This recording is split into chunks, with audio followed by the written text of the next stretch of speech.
Sometimes change sneaks upon us. Other times it hits like a freight train. And right now, listeners, between AI disruption and non-stop digital shifts, most leaders are actually stuck asking the same question.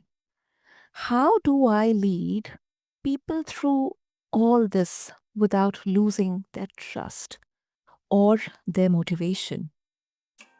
Welcome back, listeners, to this informative and insightful episode on the BizBlend podcast. I'm your host, and as always, and today we are going to dive into that exact tension. How can teams move faster or from fear to flow, from confusion to confidence, and when everything they knew yesterday is getting redefined by technology today? And my guest knows this terrain very well, listeners. As a change management and enablement consultant, he has helped CEOs and teams across the US and European turn disruption into results. His AP model isn't just another framework. It is a lifeline for leaders navigating digital rollouts, AI adoption, and also those, wait, what now? Moments we all know too very well. So grab your mental notebooks or maybe your journal or your notes. We are about to unpack what it really takes to make change that sticks. And listeners, please welcome my incredible guest, Cesar Vianna Teague. Cesar, welcome to the show, and I'm really, really honored to have you here with us. Well, thank you for having me. Thank you very much. Sure, sure. Okay, Caesar, let's talk about. You have actually worked with countless organizations on digital and AI rollouts. Um, I'm really curious to understand what's the biggest human roadblock you see when teams face this, monumental big shift like this. Sure. No, it's a big question, and I'm honestly I don't have any easy answers for us today, but I do have some thoughts around what's worked and what hasn't worked, and so I think the biggest thing I've noticed around those roadblocks is the just the overall initiative of change. Mm. We know there's fear. Yeah. We know that it's there's some complacency that folks have, and the more complacent, those are the ones more resistant to the change. But really, it still comes back to the idea or notion, rather, of how a lot of companies are defining change as really an IT training project. And so when they say change, you come to your work or you're at work and they're going to announce to you and Mhm. I that, hey, folks, we have the technology that we want to roll out. We're introducing whatever AI it might be, whatever new ERP, CRM system, LMS system, whatever it might be.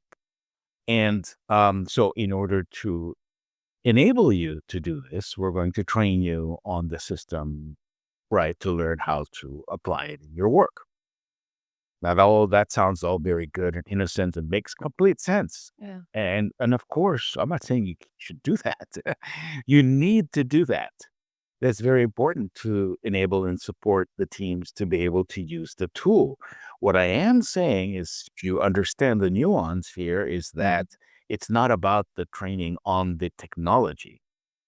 That Mhm. is part of it, It is part of it. but it's not. It isn't. The whole picture.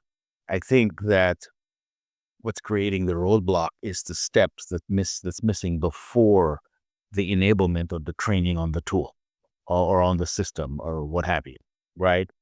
And Mm. in order to take care of the questions that come up in our mind as we're being told about a change is, well, number one is what's in it for me? How is it going to change my current workload in addition to my day job? Am I Mm. going to get paid more for it? Um, am I going to have a job if I implement this? Yeah. How is it going to affect my department? If you're a line leader, how is it going to affect my department and all the other questions in terms of the workload? And so there's a lot of questions that come up that people would voice, but there's a lot that people would not be willing to say anything about because depending on the culture of your organization, um, it may not feel appropriate to say anything about that. But you will talk amongst, we talk amongst our peers about, hey, what's this all Mm. about? What's going on with that? Yeah, but are we actually giving feedback upwards to the, executives that are mentioning this? Probably not. And maybe if we're asked for an anonymous survey, if that happens, which is great, then maybe we will. Mm. Absolutely. So the change itself, what I'm saying here, just to be clear on the nuance that I started to explain, is that the change itself needs to answer those questions that we would have before we launch into the training of the actual tool. So I'll pause there for a moment and just see if there's any further questions on that, or if you want to take it in a different direction, whatever you'd like. But I'm just saying that it's very important so that people know the why behind the change, Exactly. and then go from there in actually involving you and I in the change. Exactly. Exactly. I mean, I have a few comments, and then I have kind of a few questions, from what you said. But Mhm. I think there's a two-way communication that needs to happen here, not just the top down, like, just the implementation that we are going to implement this technology. Let's get onto it, and that's it, done and dusted. But Yep. why are we doing this? And I also think that any change, because they're here, people are here, the most crucial component in this entire kind of a process. So when it comes to people, humans, I think change is something intrinsically, we kind of fear. And until unless we are not mentally prepared to accept that change, we do not know the reason behind that change. How are we going to accept it? We kind of are like, headless chickens during the implementation. I have personally gone through this, so I can actually connect with that. So I think what you're saying, I love that because um, I have been sometimes in those, meetings where leaders promise transformation, but kind of it looks chaotic when it comes to the execution. Yes. But I think your approach, it blends empathy into the process before execution to understand the why behind the execution, not after the damage is done. Yeah, that's brilliant. Empathy before execution. Couldn't have put it better myself. I think, and yeah, exactly. And that's what we're trying to do. To versus here's what it is. Go run with it, folks. No, it's like, how here's why we're doing this. And as a leader of I mean, essentially that's what I'm supporting is the leaders of these change initiatives, that you have to be the leader with a low ego, or it's okay to have an ego. It's just that it has to be a transparent and authentic one. um, in order to communicate what's coming down, the pipeline here, and involving people in that process, and shaping it actually.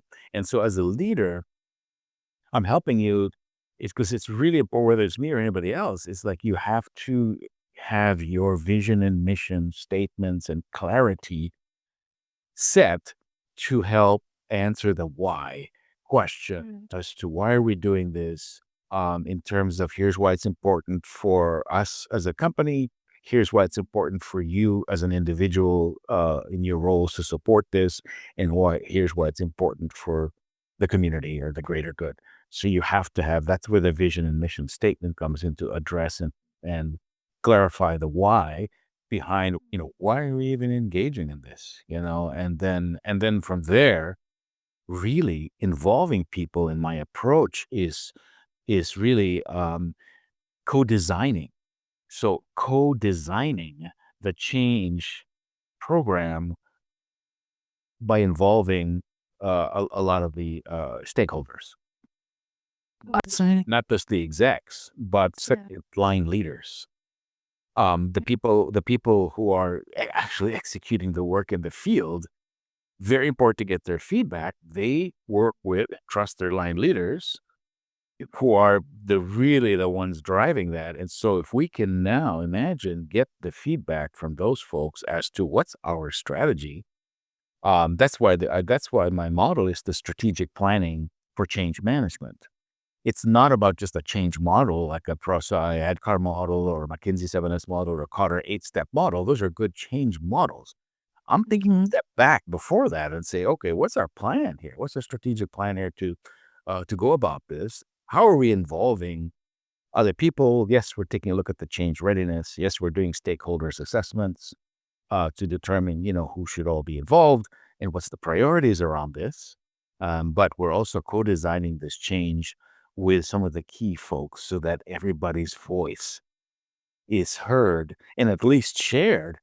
And then when you execute on it, you demonstrate that you've either, yes, we've taken your opinions and thoughts and sharing into consideration, and here's the direction we're going. So whether I agree with it or not, at least I can support it because at least my voice was heard. So I'm going to support it, whether it's one of the suggestion I made or not.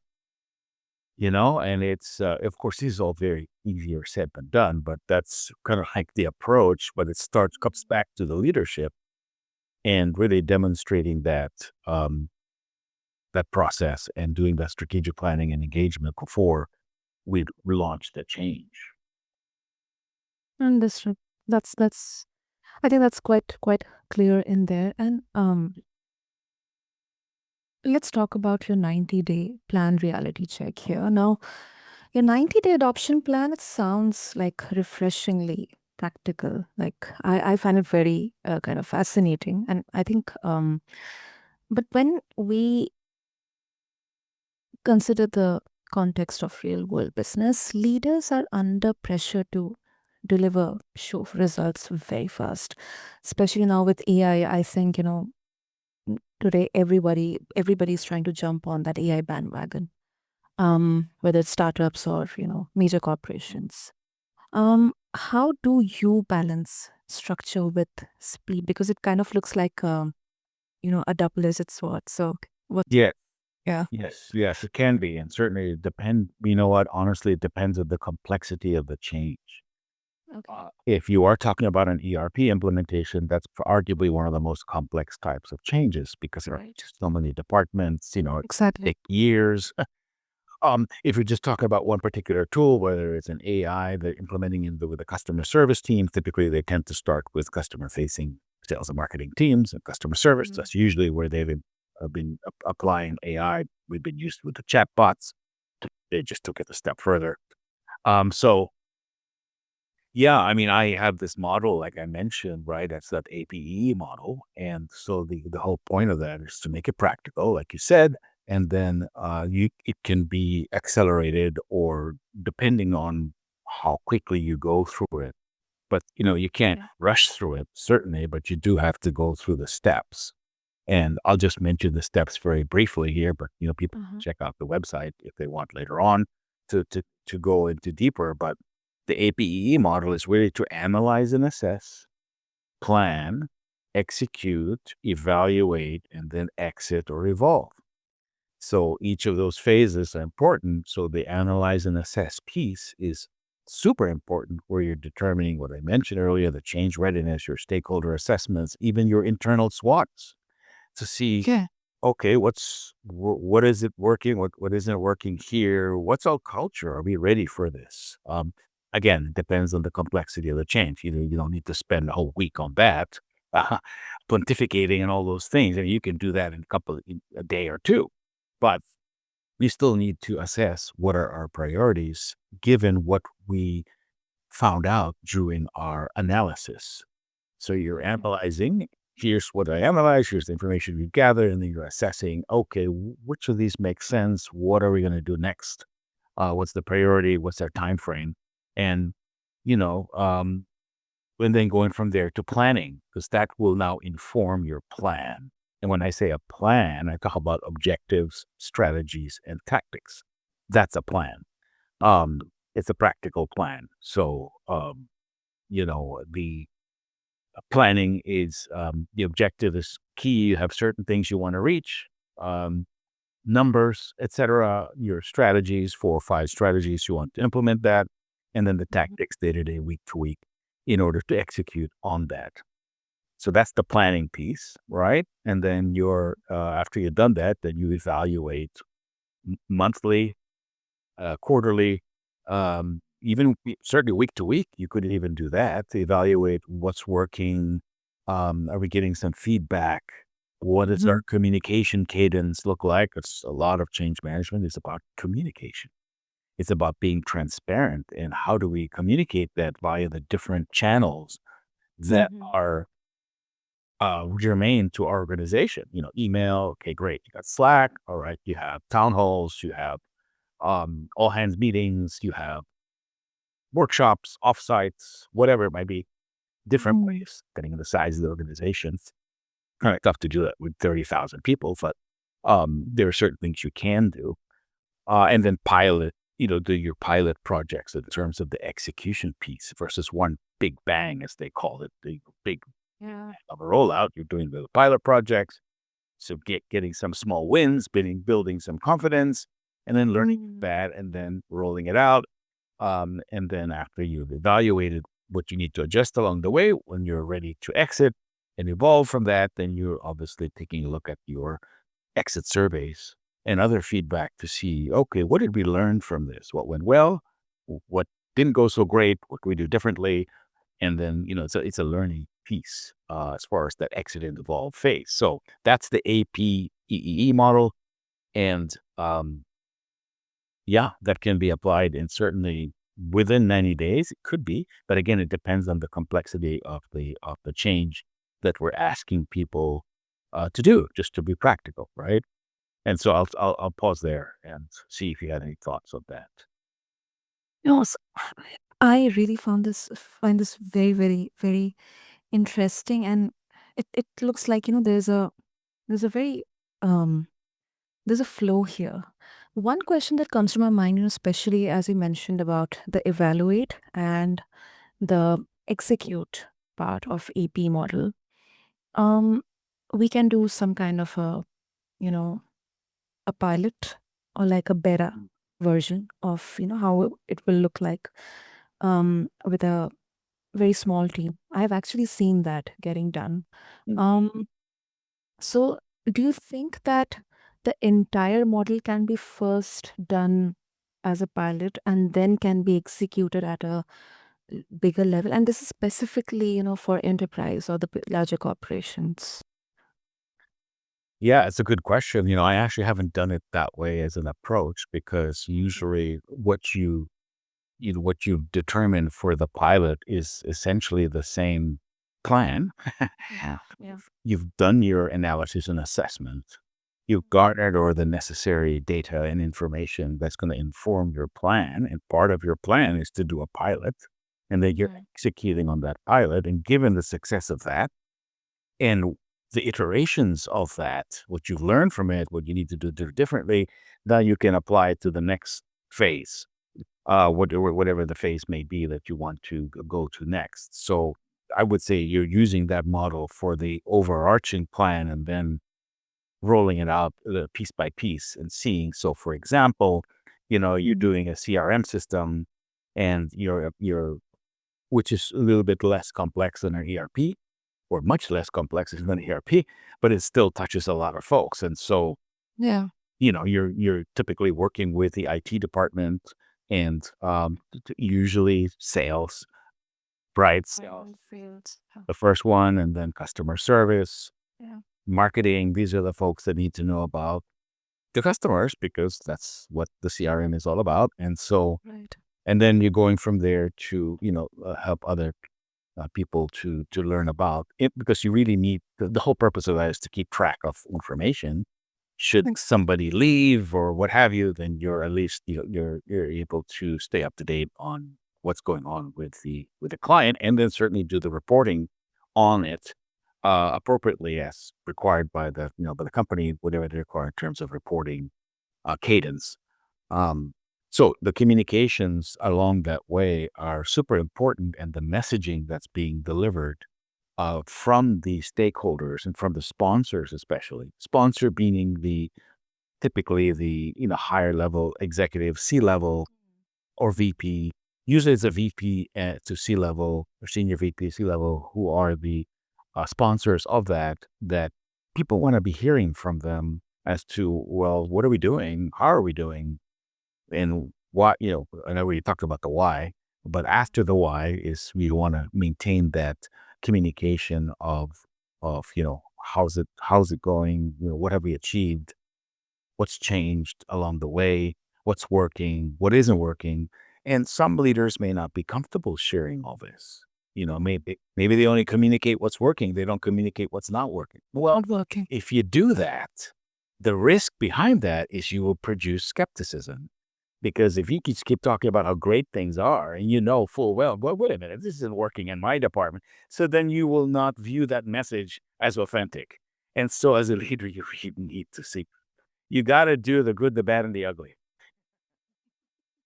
You have to do that in order for it to be viewed as real. This is real, folks. This is what's happening. Exactly. And certainly asking people for their support and input as to, okay, well, this part isn't working. We've tried this. What did- what do you think we should do? Exactly. There's some brilliant people on your team. You should be asking them what you think we Exactly. should be doing. Don't think you have to show up with all the answers. No, got to show up with the questions. Those are harder. To ask the right questions at the right time is actually harder than just showing up with an answer or an idea. So ask. It's best to ask. Talking about for the leaders and the sponsors and key stakeholders, it's best to ask the other folks, what do you think I we should do in this situation? 100%, more than 100%. And in the interest of time, Oh, Caesar, that went quickly. exactly. And I'm really feeling bad because I could have gone like for hours and hours talking about this. But um, do you think there are any specific, let's say, if we can share top one or two habits that you wish every manager would master before starting any transformation effort? Yeah, it comes back to that authentic leadership skills. Okay. And there's different areas for that. And really the main one, as I mentioned already, is the transparency. And have being transparent in what I just said is that this is working, this isn't working. I'd like your feedback, asking for thoughts around that, and which requires a level of courage and vulnerability, which is again easier said than done, but it's important to do that. So that's the one skill, um, which requires a certain level of EQ, right, emotional intelligence, to do that. Okay. And so that's Yeah. important. That I would say. Good. That's good. And Cesar, if listeners, they would like to check out the AP model in details and maybe share their thoughts and opinions about this conversation with you, and they can connect with you, what would be the best way? Yeah, LinkedIn is great. I do post there on the topic. Cesar Vianna Teague on LinkedIn is great. My website is changeisgood.io. So, right, www.changeisgood.io. Welcome to come there too. And I do have a free assessment there for tech change readiness assessment, is what it is. And you can rate yourself for free on 5 dimensions of change to see where you are as a leader that's influencing this change. Brilliant. Brilliant. Listeners, what I'll do is I'll have all the details mentioned in the show notes so that you can refer to them. Just find them along with this episode or in the description. And if you're listening right now, if you're seeing us and you are finding your team knee deep in AI adoption or CRM or ERP adoption or just a plain change fatigue, first take a deep breath. The framework doesn't have to be perfect, but what matters is the consistency, the communication, and the courage to say, we are learning as we go. And to get started, just grab the Tech Change Readiness Kit or check out the AP model, connect with Caesar on LinkedIn, and subscribe to BizBlend as well. Leave your thoughts in the comments section. and leave us a review because that keeps the wheels running here at BizBlend. Until next time, this is your host, Sana, signing off. And Cesar, thank you so much for such an insightful conversation. Loved it. Thank you for having me. Great. Awesome. Thank you so much. Thank you. Thank you, listeners.